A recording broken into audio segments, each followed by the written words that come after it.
pues vamos a hacer ahora la intervención más profunda, que es la que hace el doctor Barcia.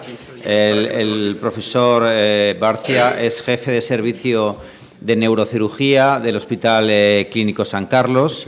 Es además un investigador muy innovador en todo lo que hace.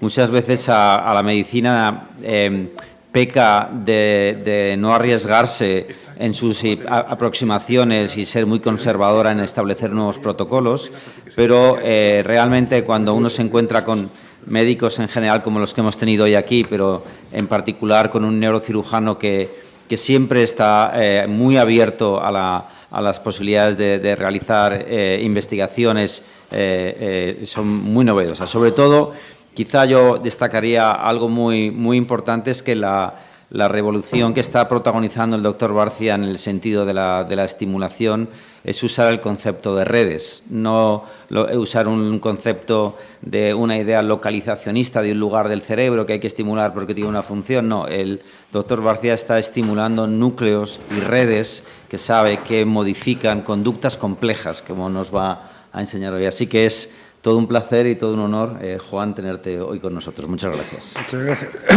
Gracias, Fernando, por tu amable introducción. Iba a hablar de estimulación cerebral profunda en neurología y psiquiatría, pero creo que el contexto de la reunión es sobre psiquiatría. Entonces, es una pena que no haya podido trasladar el vídeo porque os quería poner la parte final de la película de Amadeus, que además una película os recomiendo, es muy bonita, el fondo es el largo del movimiento, del concierto número 20 de piano de Mozart, pero al final hace una descripción muy realista de lo que eran las instituciones psiquiátricas en el pasado y sobre todo a principios del siglo pasado, en el que pues, no había otra cosa que hacer con los pacientes mentales que meterlos en sitios, recluirlos en sanatorios, y por tanto ocurrió lo que os voy a contar. Este señor, que es Segas Moniz, que fue premio Nobel de Medicina, por otra cosa, descubrió la arteriografía en un congreso internacional en Londres. Oye a Fulton y Jacobsen, que son dos fisiólogos de la Universidad de Yale, hablar sobre unos experimentos que han hecho sobre dos monos, Becky y Lucy, que eran menos agresivos cuando les hacían una lesión frontal. Entonces, desarrolla una técnica que se llama la lobotomía. Fue perfeccionándolo, pero básicamente consistía en seccionar la sustancia blanca del lóbulo frontal en pacientes que tenían distintos diagnósticos. Empezó con la esquizofrenia y luego se dio cuenta de que era mucho más eficaz para trastornos afectivos. Y por culpa de este señor, eso los americanos, pues ya sabéis que igual que el coche lo inventaron los alemanes y los americanos descubrieron la producción en serie, pues este señor Walter Freeman descubrió la psicocirugía en serie, ¿no? Entonces iban a hoteles, les hacía un electroshock a los pacientes, con la anestesia del electroshock les hacía una lobotomía transorbitaria, que no os voy a decir cómo era para que no, porque es casi la hora de comer. Pero vamos, hay un dato que demuestra que no es neurocirujano, y es que no llevaba guantes. De hecho, él llevaba ni mascarilla, ¿no? Era psiquiatra, ¿no? Sin ánimo de ofender a nadie, pero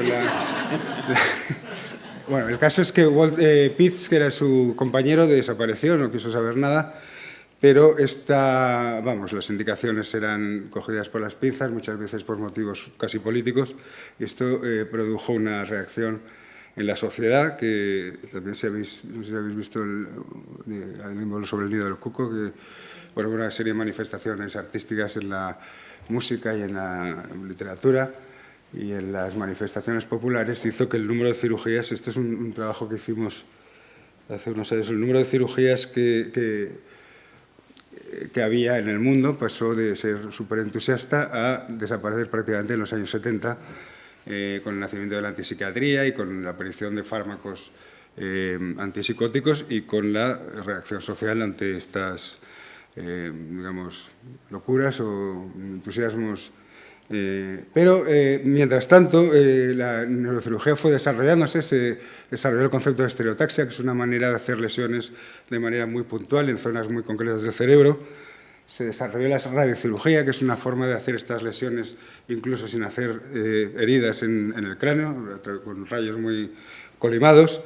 Y empezaron a distinguirse ya dianas mucho más específicas, sobre todo en el circuito de Papez, que es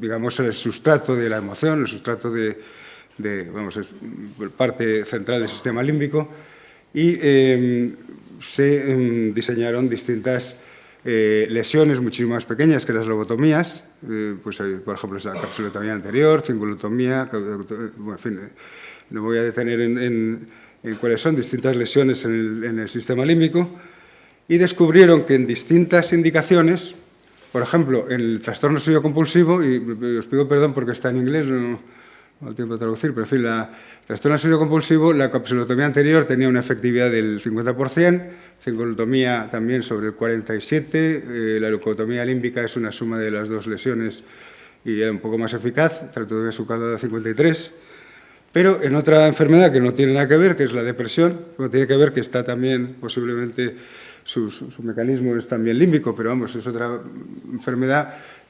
Todas estas técnicas tenían prácticamente la misma eficacia, con lo cual, pues es como lo de los mosqueteros, ¿no? O sea, uno para todos para uno, y no se sabía muy bien por qué ocurría eso, si era que se alteraba un circuito en estas distintas dianas, el mismo circuito, o es que era una explicación no específica, o porque a lo mejor, y eso es una cosa que vamos a profundizar, pero está detrás de todo esto, nuestros criterios nosológicos, nuestra forma de diagnosticar quizá no coincidía con la forma de ver las cirugías. Nosotros pensamos, los cirujanos pensamos que Dios creó al hombre pensando en nosotros, y entonces hizo un núcleo para la depresión, otro para el Parkinson, otro para... Y eso pues dista mucho de ser verdad, ¿no?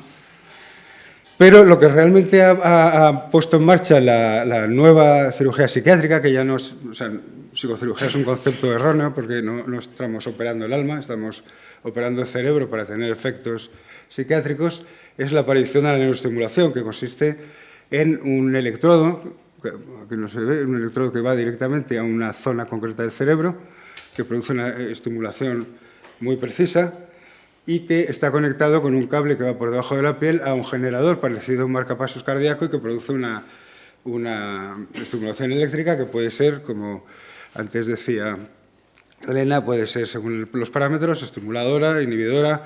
Entonces tiene la ventaja, no solamente, que es lo que se decía al principio, de que si la estimulación va mal se puede parar, porque bueno, eso es una cosa que puede ocurrir, pero vamos, normalmente el paciente quiere o sea, no quiere que se pueda parar la estimulación, quiere que se mantenga el efecto durante mucho tiempo.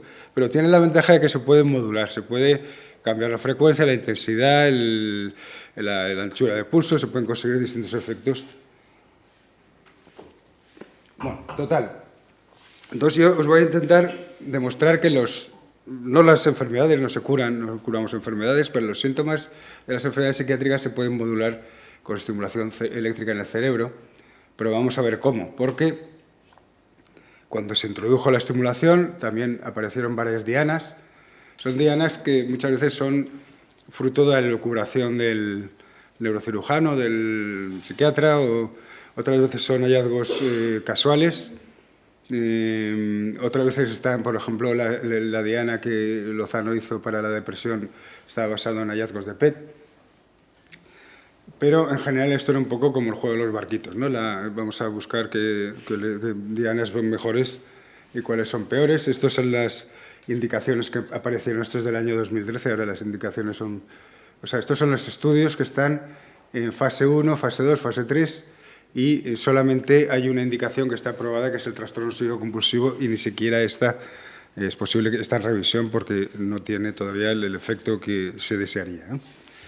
¿Y por qué? Pues porque el trastorno obsesivo compulsivo, esta es una publicación en 2015, tiene un efecto, o sea, la estimulación cerebral profunda Hay una escala que mide cómo de obsesivo es una persona, que es el white box, es la escala de Yale Brown, y que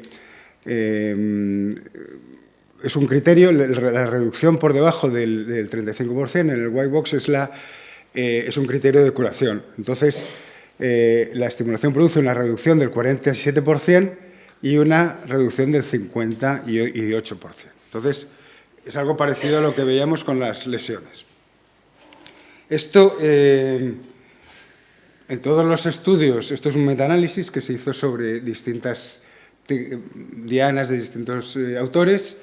La mediana está en el 50% de mejoría en el iVoox, en la media del iVoox, y también en el criterio de curación también está alrededor del 60%.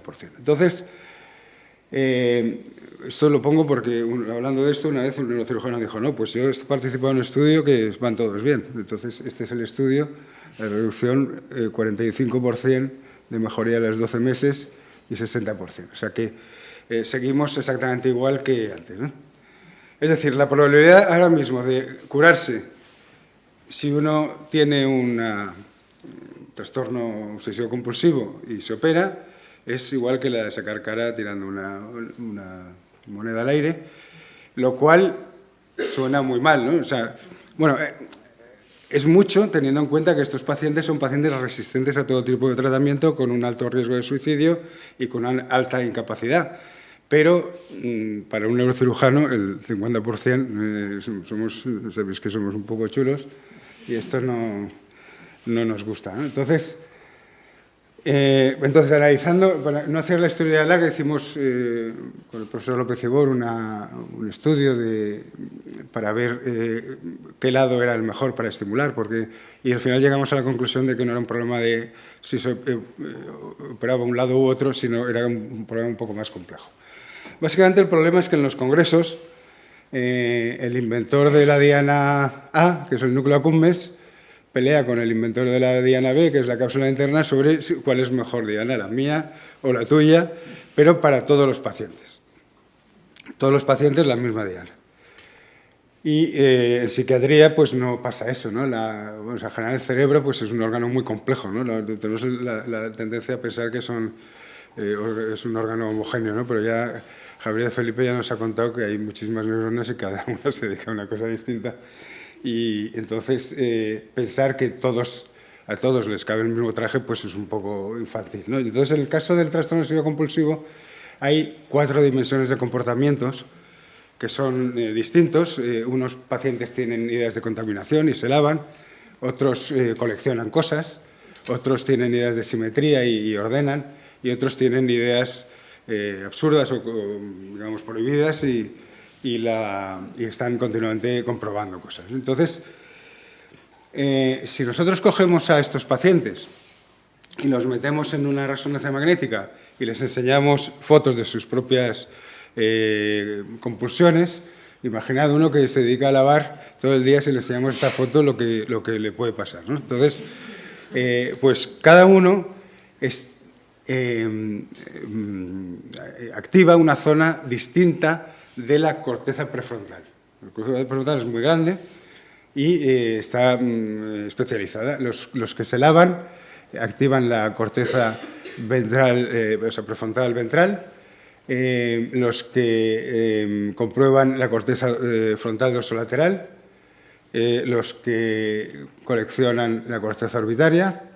Los que no tienen nada, pues no activan nada, ¿no? Entonces, todas estas áreas de la corteza, que como he dicho es muy extensa, proyectan a zonas muy distintas del estriado, de los núcleos basales.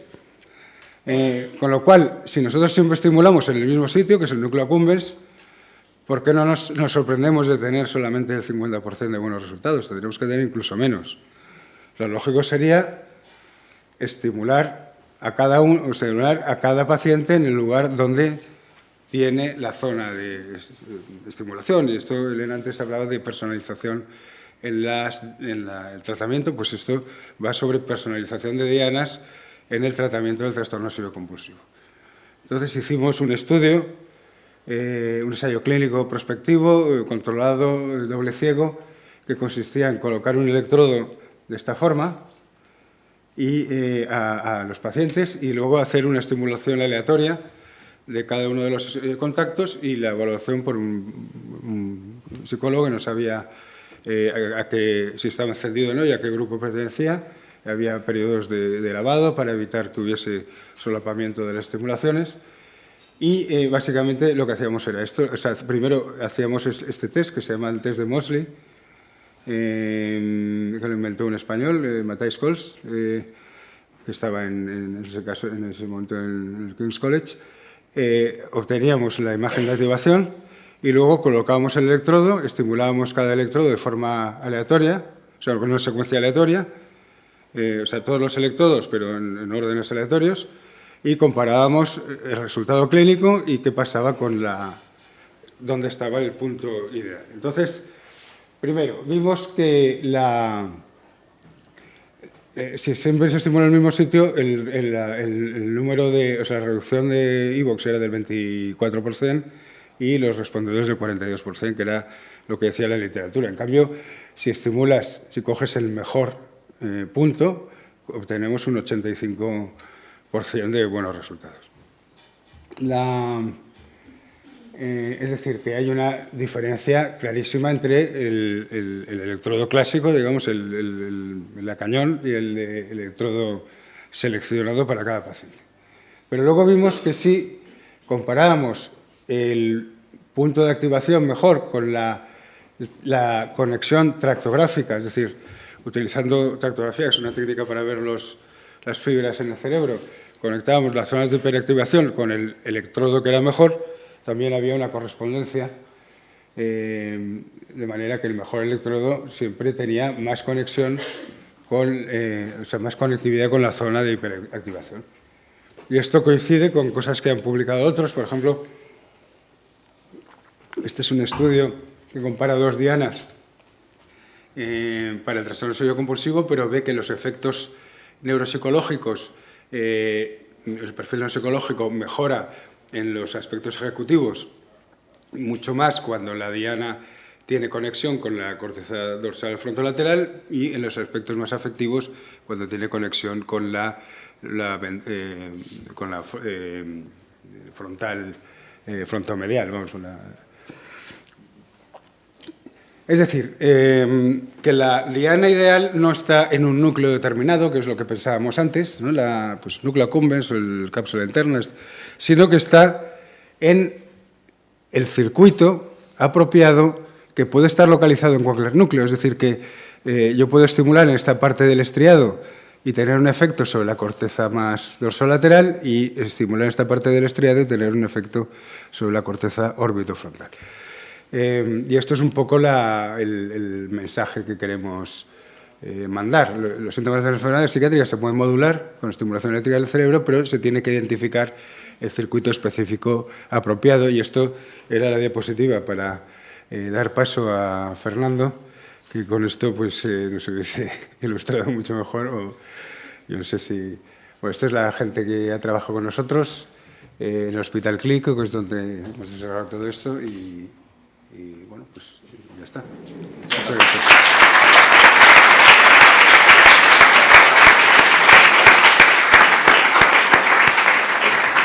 Muchísimas gracias, Juan, por ajustarte tantísimo al tiempo y que podamos acabar casi perfectos al final en la jornada. Y bueno, solo quiero... No sé si hay alguna pregunta en la sala para él.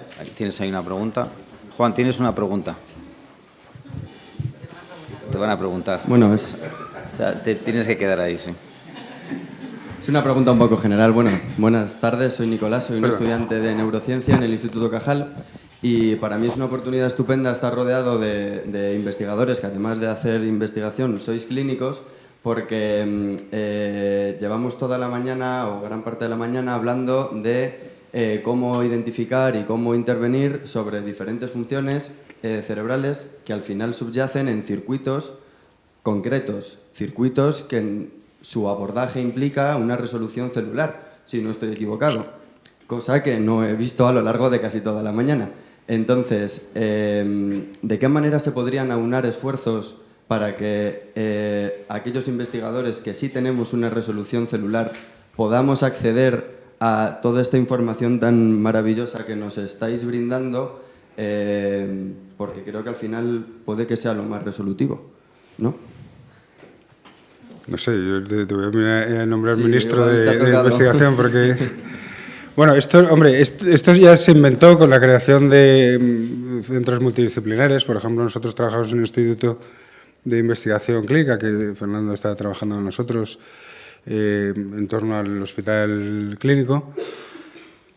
Y bueno, un poco la idea es esa, ¿no? Que podamos hablar, a veces hablamos lenguajes distintos, que tengamos los clínicos interés por la básica, que los básicos tengan también idea por los problemas clínicos, tengáis.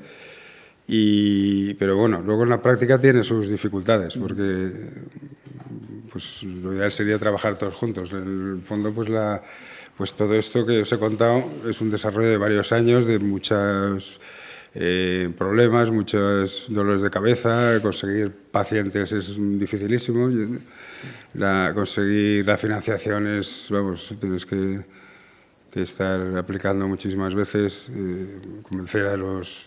En fin, la investigación es dura y está muy mal retribuida. De hecho, en mi entorno prácticamente no, en la universidad un poco más, ¿no? Pero en los hospitales muy poco.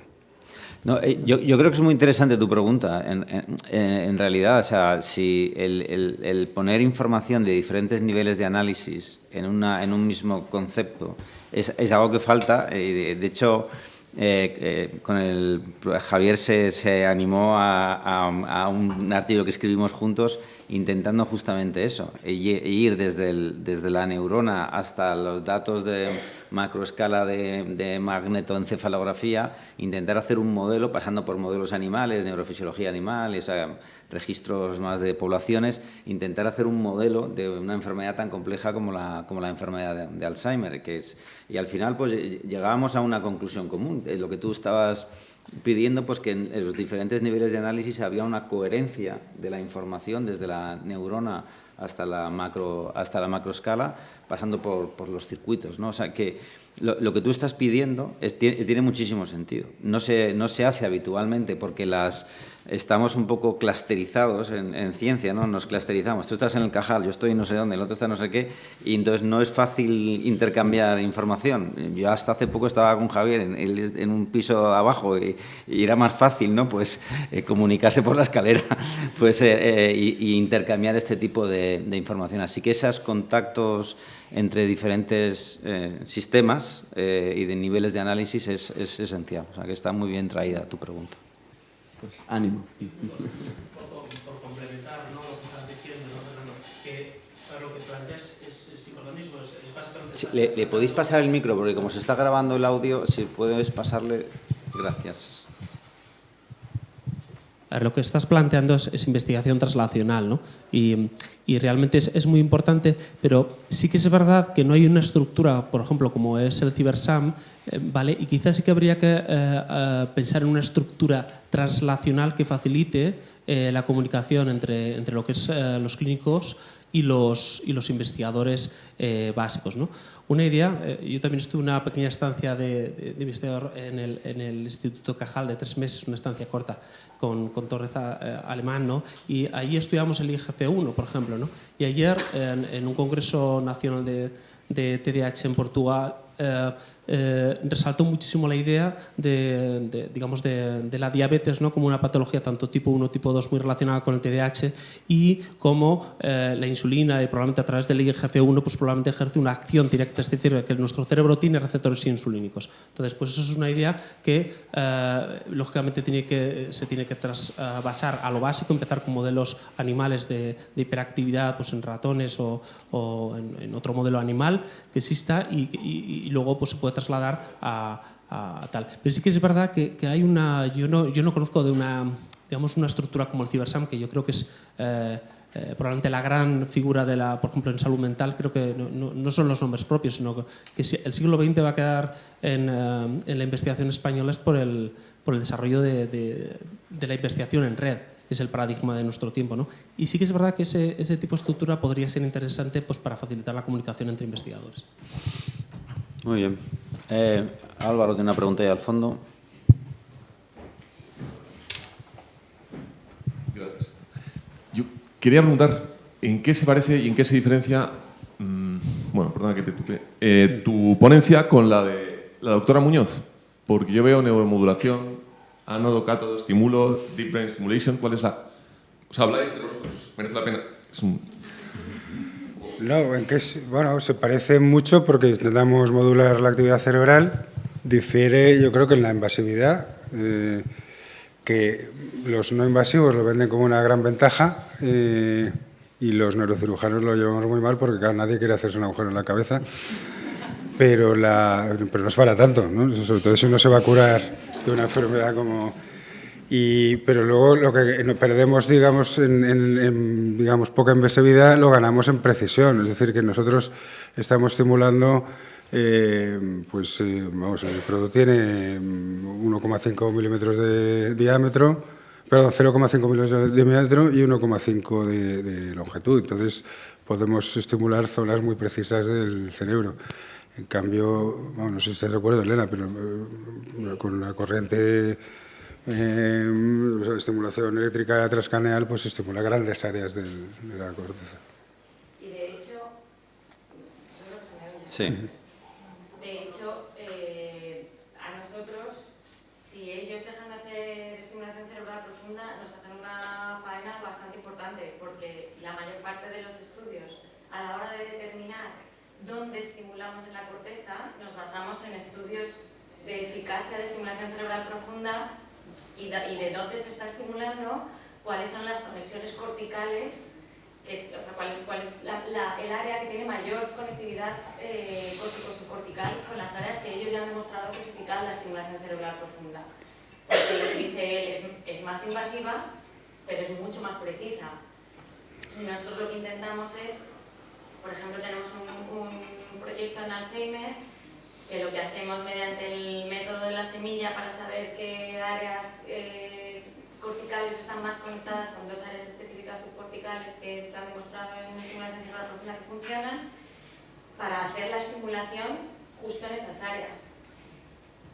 Esto, claro, lo que decíamos también es muy costoso porque hacemos resonancias individuales, el método en cada uno de los sujetos, pero te aseguras de que estás estimulando exactamente la red que tiene formada ese cerebro para llegar a esa área profunda. O sea que todo tiene sus pros y sus contras y yo creo que lo ideal es que en cada paciente se pueda decidir cuál es más eficiente, no solo más eficaz, sino más eficiente. Puede ser que en una funcione mejor uno y en otra, pero la precisión es mayor en la invasiva, claro. O sea, que nos quieren dejar sin trabajo. Esa es la... No, queremos que sigáis trabajando para nosotros.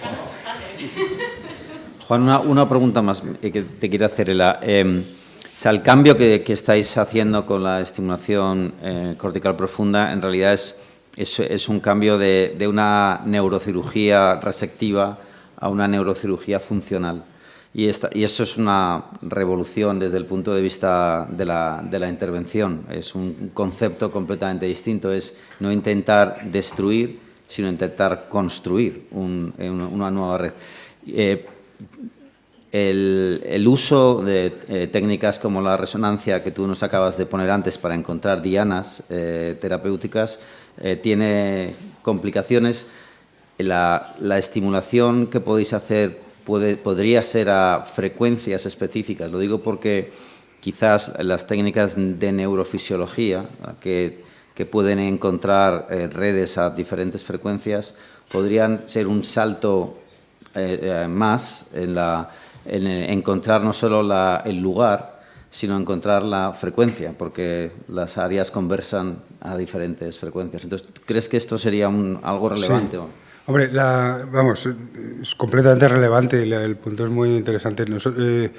Esto que he enseñado básicamente consiste en utilizar electricidad para simular una lesión a una frecuencia muy alta, son 300 hercios, con unos parámetros que son claramente inhibitorios, pero no he querido hablar de esquizofrenia, pues lo he quitado porque veía que estábamos apurados de tiempo, pero tenemos un estudio de estimulación cerebral profunda en esquizofrenia que se trata no de eliminar, o sea, en el área tegmental ventral se trata no de eliminar la actividad del área tegmental ventral, sino de hacer un marcapasos, hacerla,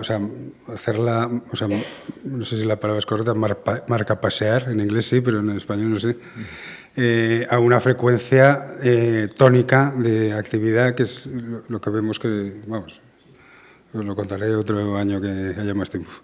Pero vamos, que sí, que efectivamente se puede utilizar la estimulación a otras frecuencias. Y lo que dices tú puede ser muy apropiado. Utilizar modelos de conectividad para ver cuáles son las frecuencias ideales de estimulación. Sí, sí. Muy bien, pues muchísimas gracias, Juan. Con esto vamos a cerrar ya la jornada. Os quiero agradecer a todo el mundo la presencia aquí, haber aguantado hasta el final. Está la sala llena, habéis aguantado prácticamente todos hasta el final. No quiero dejar de agradecer a la Fundación Humanismo y Ciencia, que nos está ayudando muchísimo en investigación, en la organización de estas jornadas, sobre todo a su presidenta, a Pilar Briceño, a Javier López Sedó, a Mercedes Aguilar, por toda la ayuda que nos están prestando, y gracias a todos. Así que muchas gracias. Hasta luego.